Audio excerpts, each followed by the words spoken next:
روحي أحرفي ولساني عربية حسبي بأنك الحمد للہ وکفا والصلاة والسلام علی عبادہ الذین اصطفیٰ خصوصاً علی افضلہم وخاتم النبیین محمد الامین وعلی آلہ واصحابہ اجمعین اما بعد فاعوذ باللہ من الشیطان الرجیم بسم اللہ الرحمن الرحیم ایاک نعبد و ایاک نستعین صدق اللہ العظیم رب اشرح لی صدری ویسر لی امری واحلل عقدۃ من لسانی یفقہوا قولی اللہم الہمنا رشدنا واعذنا من شرور انفسنا رب زدنی علما اجمعین انشاءاللہ آمین یا رب العالمین۔ معزز سامعین اور محترم ناظرین، آج دروس لغت العربیہ کا 20واں لیسن ہے جس کا ہم آغاز کریں گے کانسیپٹس کا انشاءاللہ۔ سورہ فاتحہ کی ایک آیت میں نے آپ کے سامنے آج پڑھی ہے، ایاک نعبد و ایاک نستعین۔ ہم عام طور پہ اس کا یہی ترجمہ کرتے ہیں کہ ہم تیری ہی بندگی کرتے ہیں اور تیری ہی بندگی کرتے رہیں گے، اور ہم تجھی سے مدد مانگتے ہیں اور تجھ ہی سے مدد مانگتے رہیں گے۔ یہ نستعین جو ہے استعانت طلب کرنا، مدد مانگنا، ایک بہت ہی خوبصورت حکایت میرے ذہن میں آئی تو میں نے کہا کہ آج کا ہمارا درس، آج کے اس لیسن کا آغاز ہم اسی حکایت سے کریں۔ مغلیہ فرما رواؤں میں شاہ جہان ایک بادشاہ گزرا ہے۔ کہتے ہیں کہ شاہ جہان کہیں شکار کے شوق میں اپنے کسی قافلے کے ساتھ رواں دواں تھا، سواری بڑی عمدہ تھی اس کے پاس، گھوڑے پہ وہ سوار تھا، تو ایک ہرن کو چیز کرتے ہوئے وہ اپنے قافلے سے بہت آگے نکل گیا، اور پھر کہیں جنگل میں ہرن نے اس کو ڈاج دی، اور ہرن تو گھنے جنگل میں کہیں گم ہو گیا دائیں بائیں، اور یہ بھی کہیں گم ہو گیا، اس کو واپسی کا راستہ سمجھ نہ آیا کہ واپس کس طرح جاؤں۔ اور شدید پیاس کے عالم میں بالکل بے بس ہو کر اب شاہ جہان صاحب کھڑے ہوئے ہیں، گھوڑے کے اوپر بیٹھے ہوئے، گھوڑا کھڑا ہوا ہے اور پریشان ہے کہ اب کیا کروں میں، اور پیاس اتنی شدید ہے کہ یعنی جیسے جان کے لالے پڑے ہوئے ہیں شاہ جہان کو۔ اتنے میں کہتے ہیں کہ دور سے کہیں بانسری کی آواز آئی اس کو، اور ایسے محسوس ہوا کہ جیسے کوئی شخص ہے جو بانسری بجا رہا ہے، تو وہ اس آواز کو چیز کرتے ہوئے اس بانسری کے پیچھے پیچھے چلتا گیا، یہاں تک کہ ایک درخت کے پاس وہ پہنچا کہ جس درخت کے نیچے ایک گڈریا اپنا مست تھا، بانسری بجا رہا تھا، اور قریب اس کی بھیڑیں تھیں جو چر رہی تھیں۔ اب وہ اس سے اس کو کہا جناب السلام علیکم۔ گڈریے نے کوئی توجہ نہیں دی کہ کون آیا ہے کون نہیں آیا ہے۔ اس نے پھر کہا بھائی السلام علیکم، تو اس نے بڑی بے رخی سے کہا کہ جناب وعلیکم السلام۔ تو اس نے اسے پوچھا کہ کوئی آبادی کا رستہ بتا سکتے ہو؟ تو اس نے ہاتھ کے اشارے سے کر دیا، اس نے کہا وہ 5-6 کلومیٹر کے فاصلے پر چلے جاؤ، وہاں آبادی ہے۔ اور اس کے بعد وہ پھر اپنا مست ہو گیا بانسری میں۔ تھوڑی دیر بعد گڈریے نے دیکھا کہ وہ ابھی بھی وہیں کھڑا ہوا ہے، تو اس نے اسے پوچھا کہ کوئی مسئلہ ہے تمہارے ساتھ؟ تو اس نے کہا کہ ہاں پیاس بڑی شدید لگی ہے، پانی اگر مل جائے تو۔ اس نے درخت کی جڑ کے پاس ہی اپنا رکھا ہوا تھا ایک پانی کا پیالہ سا، بوتل ایک، ایسی میلا کچیلا سا پانی تھا اس کے اندر۔ اس نے شاہ جہان کو وہ دیا پیالے میں ڈال کر پانی، تو شاہ جہان نے پی لیا وہ پانی، اور اظہار تشکر کرتے ہوئے بادشاہ نے اس کا شکریہ بھی ادا کیا، اور اس سے پوچھا کہ تمہارا کبھی دہلی آنا ہوا؟ تو اس نے کہا کہ ہاں میں ایک دفعہ اپنے باپ کے ساتھ آیا تھا۔ اس نے کہا لال قلعہ دیکھا ہے تم نے؟ تو اس نے کہا کہ لال قلعہ میں تو ہمارے بادشاہ رہتے ہیں، ہم غریب لوگ ہیں، لال قلعہ کے سامنے جو مسجد ہے وہ دکھانے میرے والد ایک دفعہ مجھے لے گئے تھے۔ اس نے کہا تم اپنے بادشاہ کو جانتے ہو؟ اس نے کہا نہیں، بس نام معلوم ہے صرف کہ شاہ جہان نام ہے اس کا، باقی کبھی دیکھا نہیں ہے بادشاہ کو۔ اس کو دیکھنا چاہتے ہو؟ اس نے کہا جی اس سے اچھی بات اور کیا ہو سکتی کہ اپنے بادشاہ سے ملاقات ہو جائے. تو اس نے کہا کہ اس لال قلعے میں رہنے والا ہندوستان کا جو بادشاہ ہوں وہ میں ہی ہوں، میرا نام شاہ جہان ہے. تو تم کبھی میرے پاس لال قلعے مجھے ملنے کے لیے آنا، میں تمہیں بڑے انعامات سے نوازوں گا. تو اس نے کہا کہ بادشاہ سلامت، آپ کے دربار میں ہمیں بھلا کیسے رسائی میسر آ سکتی ہے؟ تو بادشاہ نے کہا کہ میں تمہیں لکھ دیتا ہوں کہیں.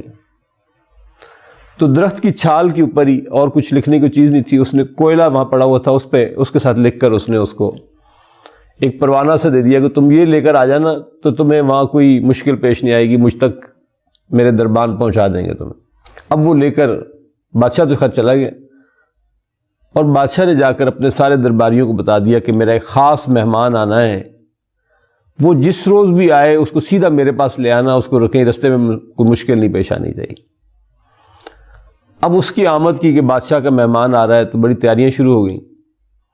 روز لوگ صبح سے شام تک انتظار کریں لیکن وہ گڈریا نہ آیا. اتفاق ایسا کہ جمعے کا دن آ گیا، بادشاہ نماز کے لیے نکلنے لگا تو بادشاہ نے کہا کہ ہو سکتا ہے میرا مہمان آج آ جائے، لہذا دھیان رکھنا تم اس کا. اتفاق ایسا ہوا کہ بادشاہ مسجد میں گیا اور تھوڑی دیر کے بعد وہ گڈریا وہاں پہنچ گیا. اس نے درباریوں سے پوچھا کہ میں شاہ جہان صاحب سے ملنا چاہتا ہوں جو بادشاہ ہیں ہندوستان کے. تو اس نے کہا آپ تشریف رکھیں، بادشاہ سلامت نماز پڑھنے کے لیے گئے ہوں.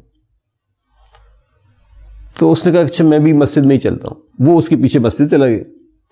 اتفاق ایسا کہ لوگ نکل چکے تھے نماز پڑھ کے، بادشاہ ابھی مصروف تھا اپنی دعا میں، اور بادشاہ اللہ تعالیٰ سے کچھ گڑ گڑا کر اور کچھ رو کر اللہ سے مانگ رہا تھا.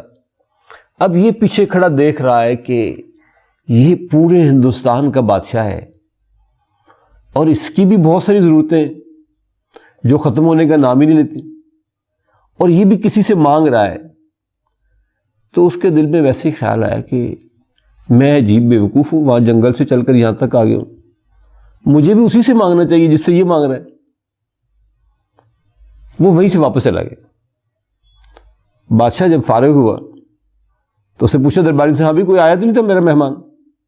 ان کا بادشاہ سلامت ایک گڈریا آیا تھا اور بس اندر آیا مسجد میں، پھر آپ کو دیکھ کر تو وہ واپس چلا گیا. ہم نے بڑا روکا اس کو لیکن وہ رکا نہیں. بادشاہ نے سواری دوڑائی، اس نے کہا دوڑو لے کر آؤ اس کو. وہ گئے، ابھی رستے میں تھا تو وہ اس کو لے کر واپس آ گئے. اور اس نے اس سے پوچھا بادشاہ نے کہ تو آیا بھی اور ملاقات کیے بغیر ہی تو واپس چلا گیا؟ تو اس نے کہا کہ بادشاہ سلامت، اصل میں لالچ میں آیا تھا، یہاں آیا تو میں نے دیکھا کہ آپ بھی کسی سے مانگ رہے تھے، تو مجھے یہ محسوس ہوا کہ یہ تو خود محتاج ہے، مانگتا ہے، کسی سے مانگ رہا ہے، تو مجھے بھی چاہیے کہ میں بھی اسی سے جا کے مانگوں جس سے بادشاہ مانگتے ہیں. لہذا مجھے آپ سے کچھ نہیں چاہیے، آپ کی بڑی مہربانی، میں اسی رب سے مانگوں گا جو آپ کو بھی دیتا ہے اور سب کو دیتا ہے. تو کبھی یہ ایکسپیرینس کرنا چاہیے. ایاک نستعین ہم نماز میں ہر رکعت میں یہ کہتے ہیں، لیکن ہم نے کبھی اپنے رب سے مانگنے کا ایکسپیرینس نہیں کیا. تو آج کی گفتگو کا آغاز ہم اس بات سے ہی کر رہے ہیں کہ ایاک نعبد و ایاک نستعین، بندگی بھی صرف اسی کی کر کے دیکھیں، اور جو اپنی ضرورتیں ہیں، یا ایھا الناس انتم الفقراء، سب کے سب لوگ فقیر ہیں، واللہ هو الغنی الحمید، جبکہ اللہ ہے غنی اور حمید. لہذا اس غنی، اس داتا ہی سے مانگنے کی پریکٹس کرنی چاہیے. جزاک اللہ خیر و احسن الجزاء. اب انشاءاللہ ہم لیسن کا آغاز کریں گے. آپ کو یاد ہوگا، اگرچہ ہم محترم ڈاکٹر عبدالرحیم صاحب ہیں، انہوں نے خیر بڑا سسٹمیٹک لے کر چلے، ہم نے کہیں اس سسٹم کو سبوتاج کرنے کی کوشش کی. لہذا فعل ہو یا اسم ہو، ہم کچھ نہ کچھ مثنیٰ سے پہلے سے واقف ہیں، لیکن ڈاکٹر صاحب کا سٹائل یہی ہے کہ کیونکہ عام طور پر واحد اور جمع کا استعمال زیادہ ہوتا ہے، اور باقی تمام زبانوں میں ہوتا بھی واحد اور جمع ہی ہے، یہ عربی ہے جس میں دو کے لیے الگ سے لفظ استعمال ہوتا ہے. لہذا آپ نے نوٹ کیا ہوگا کہ جو لیسنز ہم نے پڑھے اب تک، اس میں نہ فعل کے حوالے سے نہ اسم کے حوالے سے کہیں ڈوئل کو، مثنیٰ کو ڈاکٹر صاحب نے نہیں چھیڑا. آج کا یہ جو لیسن ہے یہ بنیادی طور پر مثنیٰ کے حوالے سے ہے. آپ کو یاد ہوگا کہ ہم نے یہ پڑھا تھا مثلا اسم کی اگر میں بات کروں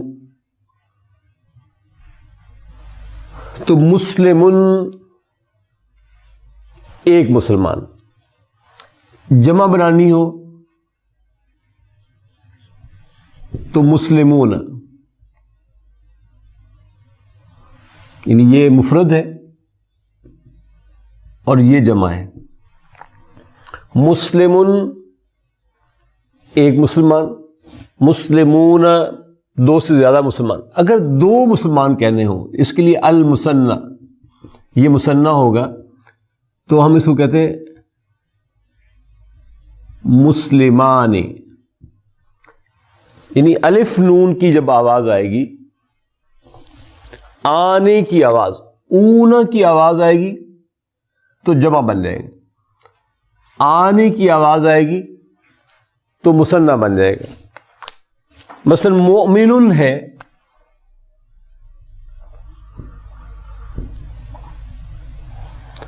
تو جمع بن جائے گی مؤمنون.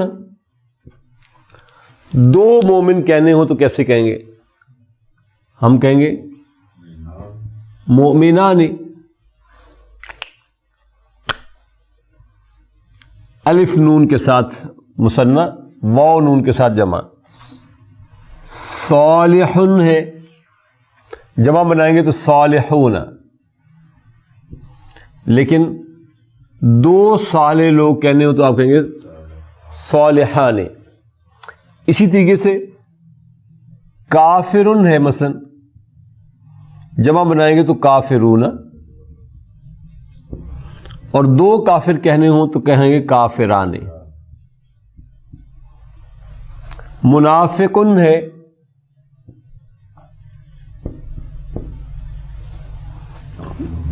منافقون، منافقان.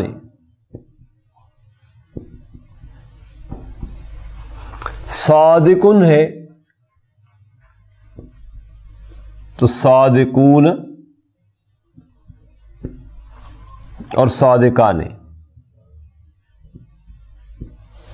نوٹ کیا آپ نے کہ جتنے بھی جمع ہیں وہ واو نون کے ساتھ ہیں،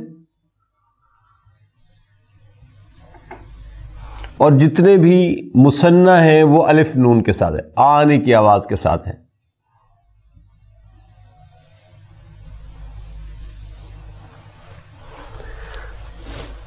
اچھا، یہ تینوں کنڈیشنز مرفوع کے لیے ہیں.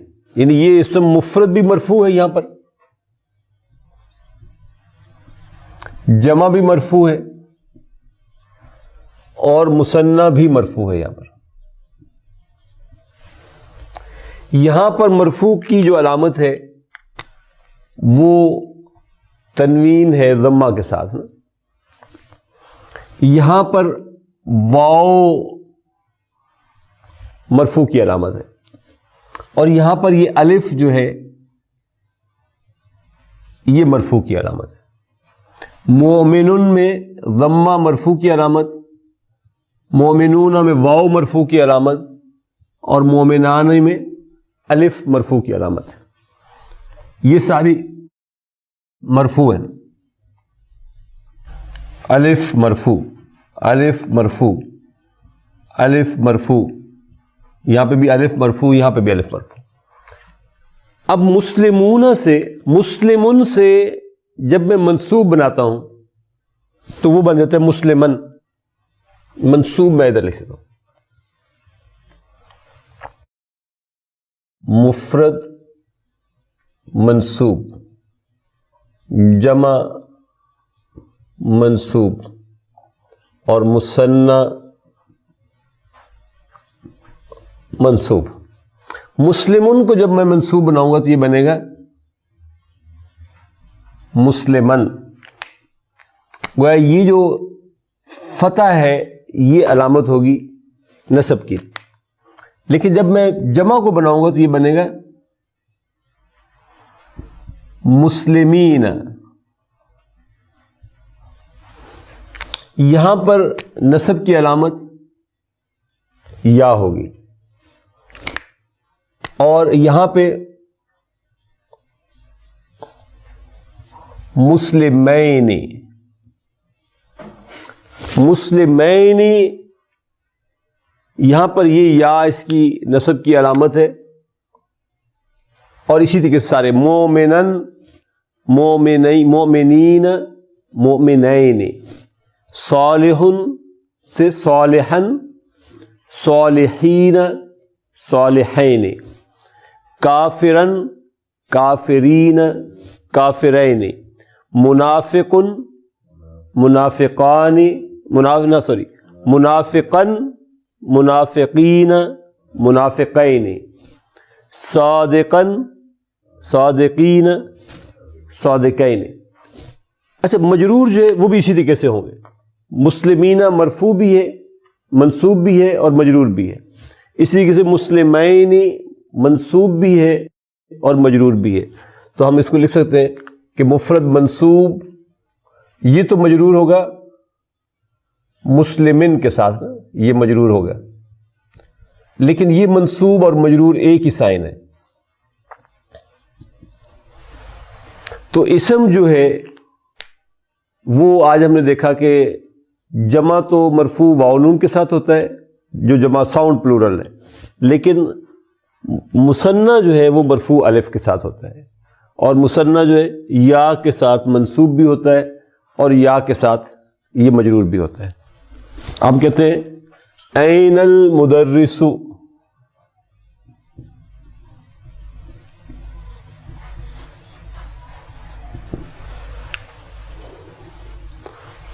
پھر آپ کہتے ہیں سألت المدرس، اور پھر آپ کہتے ہیں قلت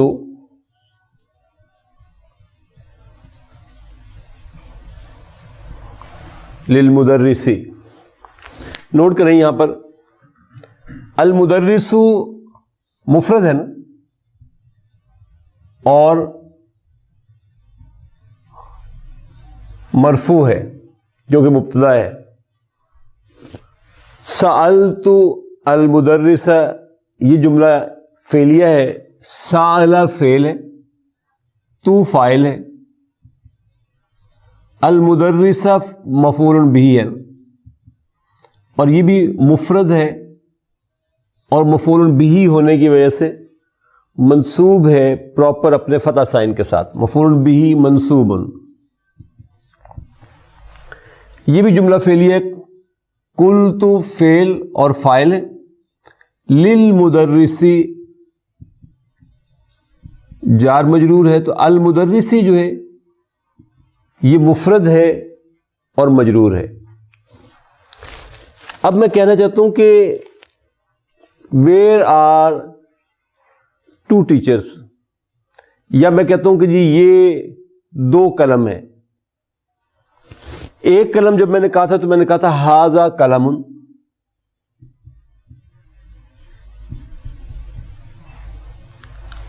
قلم بھی ونس اگین مفرد ہے، مرفوع ہے، لیکن میں کہتا ہوں دیز آر ٹو پین، تو ہم کہیں گے ھذان قلمان۔ تو ھذا کا مثنیٰ ھذان اور قلم کا مثنیٰ قلمان، تو یہ دونوں مثنیٰ ہیں، مرفوع ہیں، الف نون کے ساتھ مثنیٰ ہیں، اور دونوں الف کے ساتھ مرفوع ہیں، تو ہم اس کو کہیں گے یہ مثنیٰ مرفوع بالالف، یہ بھی مثنیٰ مرفوع بالالف ہے۔ میں آپ سے کہتا ہوں اريد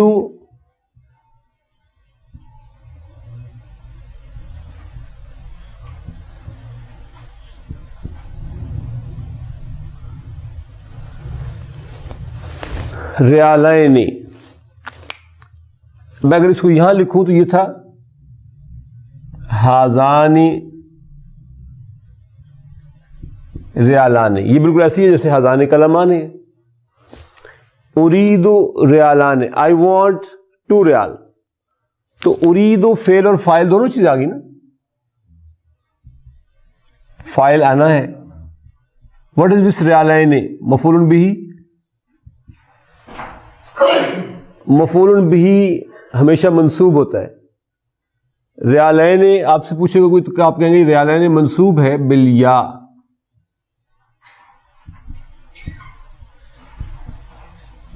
منصوب بالیاء. کیوں؟ لأنہ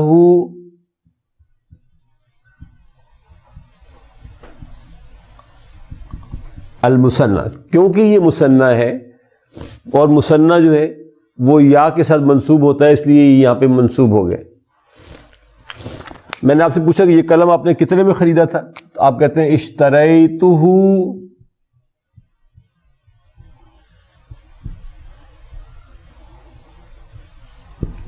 بریالین. اشتریتہ بریالین. اشتری فعل ہے، تو فاعل ہے، ہو مفعول بہ ہے، بریالین جار مجرور ہے. اس کا مطلب ریالین مجرور ہے اور علامت جر کیا ہے؟ علامت جرہ الیاء. کیوں؟ لأنہ المثنى، کیونکہ مجرور کی علامت بھی مثنیٰ ہی ہے. پھر آپ کہتے ہیں جی آئے دو نئے مدرس. جاء مدرسانی جدیدان. جملہ فعلیہ ہے. جاء فعل ہے، یہ ماضی کا فعل ہے. مدرسانی کیا ہے؟ فاعل. فاعل مرفوع ہوتا ہے، یہ مرفوع ہے بالالف. کیوں؟ لأنہ المثنى. اسی طریقے سے جدیدان اس کی نعت ہے، تو نعت بھی ظاہر ہے اپنے منعوت کو فالو کرے گی. یہ مرفوع ہے تو یہ بھی مرفوع ہے بالالف. کیوں؟ لأنہ المثنى. لأنہ المثنى. پھر آپ کہتے ہیں جی قرأت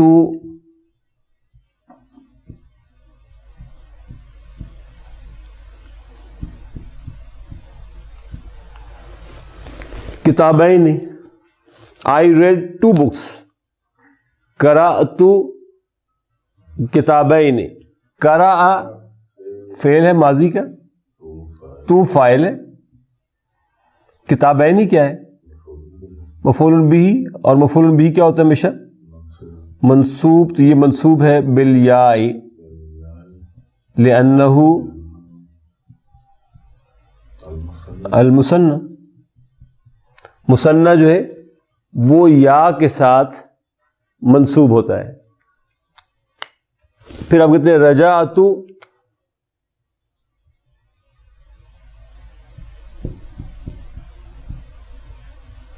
بعد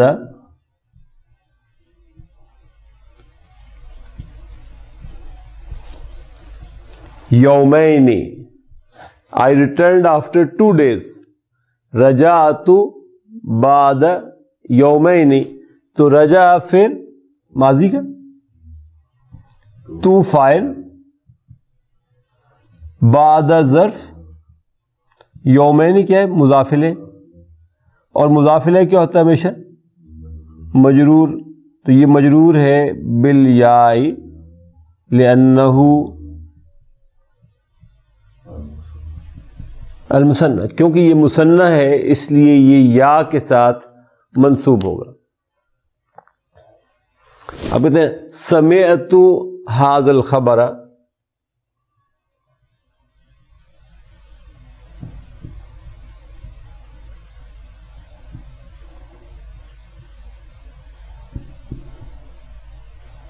من اضاءتین.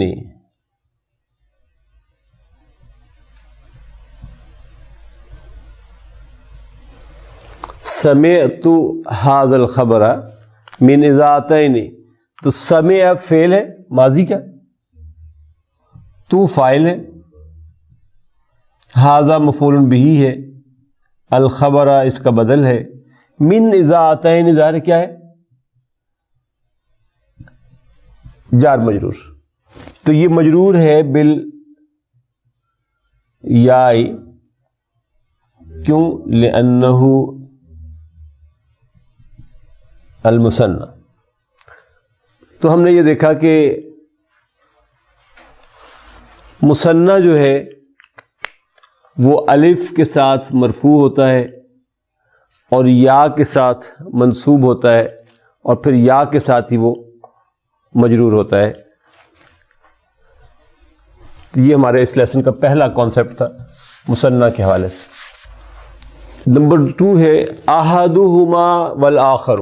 نمبر 2 احدہما والآخر، یعنی یہ کہنا ہو کہ ان دو میں سے ایک اور دوسرا مذکر کے اعتبار سے، تو آپ کہیں گے احدہما والآخر، یہ مذکر کے لیے ہے۔ آپ کہتے ہیں جی لی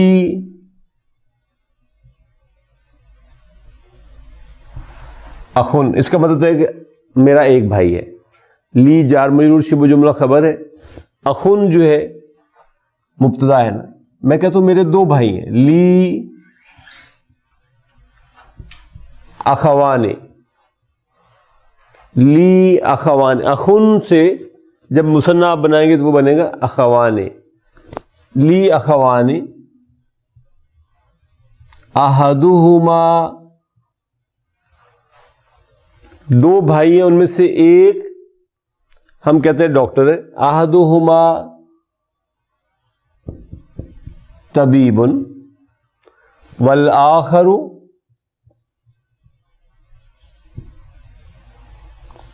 سے آپ کہتے ہیں مہندس۔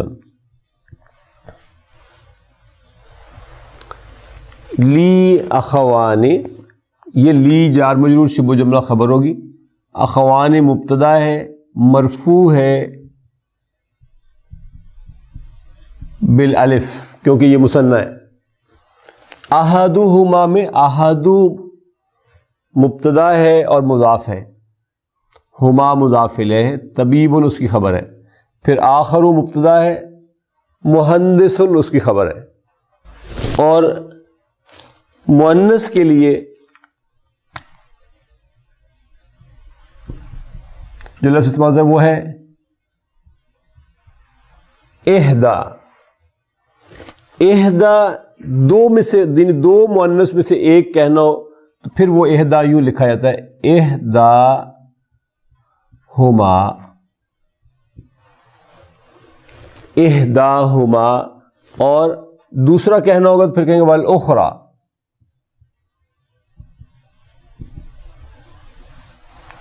احداہما والاخری۔ اسی طرح آپ کہتے ہیں میری 2 بہنیں ہیں، لی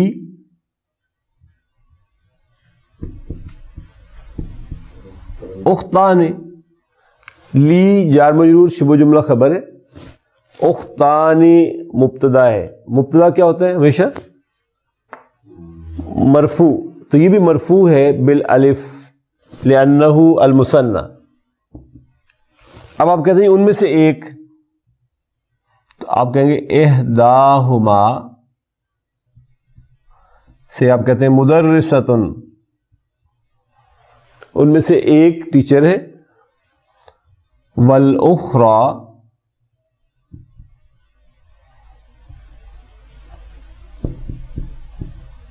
طبیبۃ، احداہما مدرسۃ والاخری طبیبۃ۔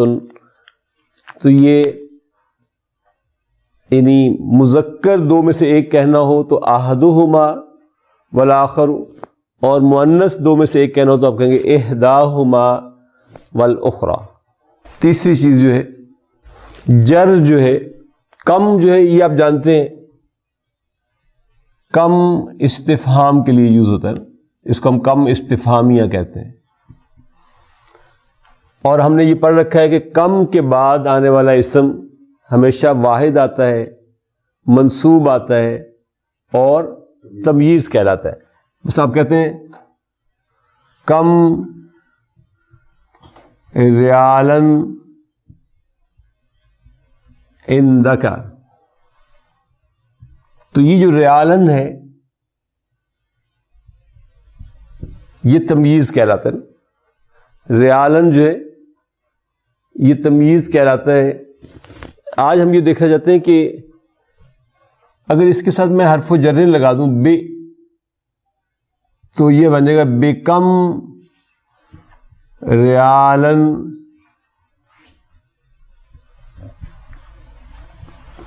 سے ہم کہتے ہیں حاضل کتاب, بیکم ریالن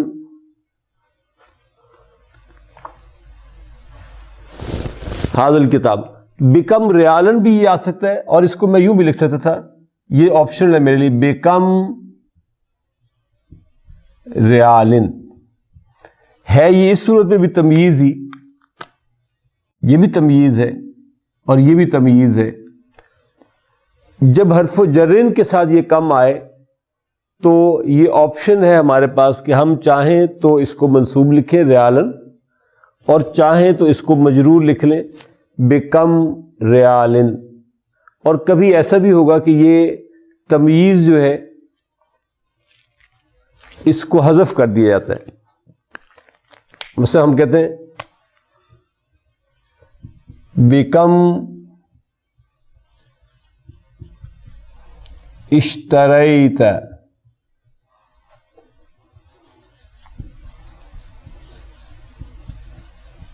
حاضر السیارۃ. میں آپ سے پوچھتا ہوں بیکم اشتریت حاضر السیارۃ, تو ایکچولی یہ کیا تھا؟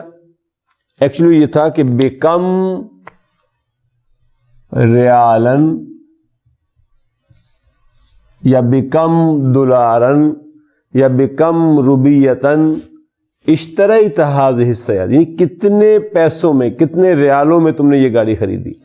تو یہاں پہ ہم نے کیا کیا کہ تمییز کو حذف کر دیا. تو یہ بھی آپشن ہے کہ کہیں آپ کو نظر آئے گا کہ تمییز موجود نہیں ہوگی تو وہ تمییز وہاں پر محذوف ہوگی, انڈرسٹوڈ ہوگی کہ تمییز وہاں پر موجود ہے. اور چوتھی اور آخری بات ہے کہ عملتو جو ہے, عملتو کرنسی کو کہتے ہیں. یہ بس جیسے ایک لفظ ہے عملتو,